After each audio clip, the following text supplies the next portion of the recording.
Want to know more about Madison, Wisconsin and the surrounding communities? Well, then you'll want to check out our Community Spotlight series, where we interview the local people, business leaders, and school officials to hear more details about living in the Madison area. I'm your host, Josh Lavik, and I'm a local real estate agent, neighbor, and friend that cares about highlighting the great things and people within our community.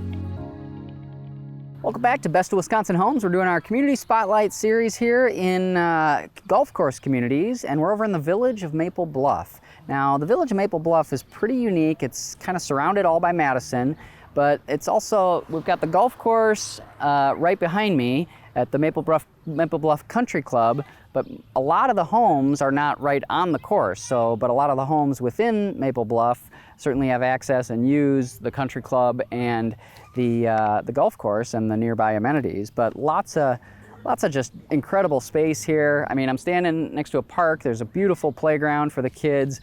Plus, we're right on Lake Mendota. I mean, the views of like downtown and the lake is just incredible out here.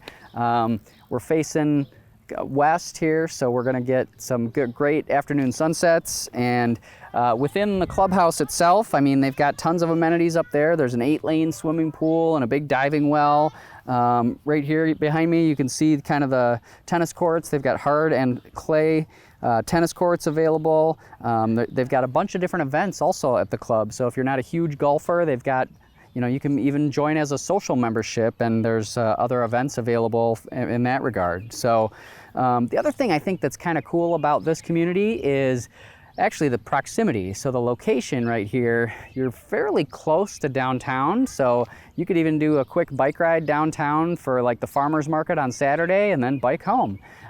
Or if you're, maybe want to take a trip and fly out of the airport, like this Maple Bluff here, you're fairly close to the airport, but not too close that you get too many airplanes coming overhead too quickly. So, but the other thing that Maple Bluff also is known for, besides the 18-hole golf course and the clubhouse and all the things I've been talking about, there's also the Governor's Mansion, or also called the Governor's Executive Residence, right? So this is the home for whoever is the governor at the time. So it is a space that you can actually go in and tour. They do have events throughout the year that are available and open to the public, and it's really just an incredible experience to just walk through and check it out. So, but it's a beautiful, more established community here, and definitely worth checking out as one of the top golf course communities within the Madison area. So again, my name is Josh at Josh Lavik and Associates, and if we can help you out with any of these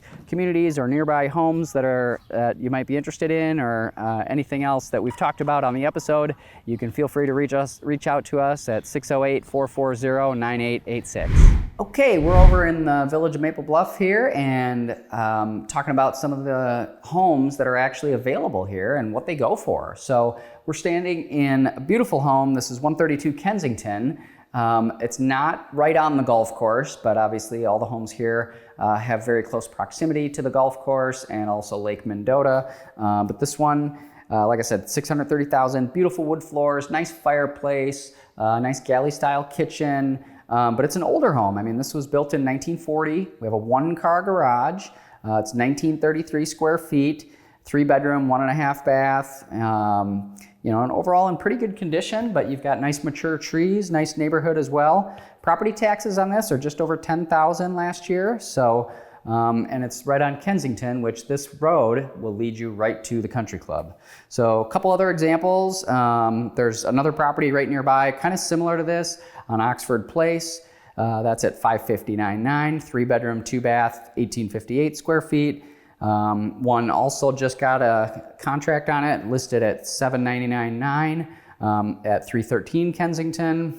That one's also kind of similar to this, right? Built in 1939, 3-bedroom, 2.5 bath, 2,641 square feet. Has a little bit nicer kitchen and a 2-car garage, so that's obviously why the bump in price there.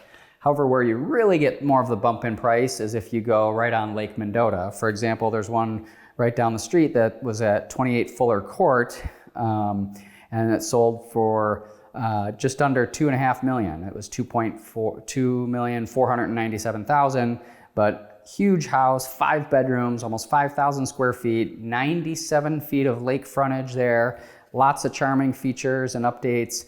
Also, property taxes on that one, as you can imagine, would be a little bit higher, $38,920 last year. But it's a huge 2-story with a walkout, and you've got some of the best views of kind of downtown Madison, sunset views on Lake Mendota. So obviously those command a lot more of the premium prices. So that's a little bit on some of the properties and the values, and obviously there's others in between here. But being an older, more established neighborhood, you're going to have definitely a little bit more mix of properties and updated charm and that kind of thing. So, but lots of colonial homes and homes built from that era of the 1940s, colonial, Cape Cods, all that kind of stuff. So, I hope you found this helpful.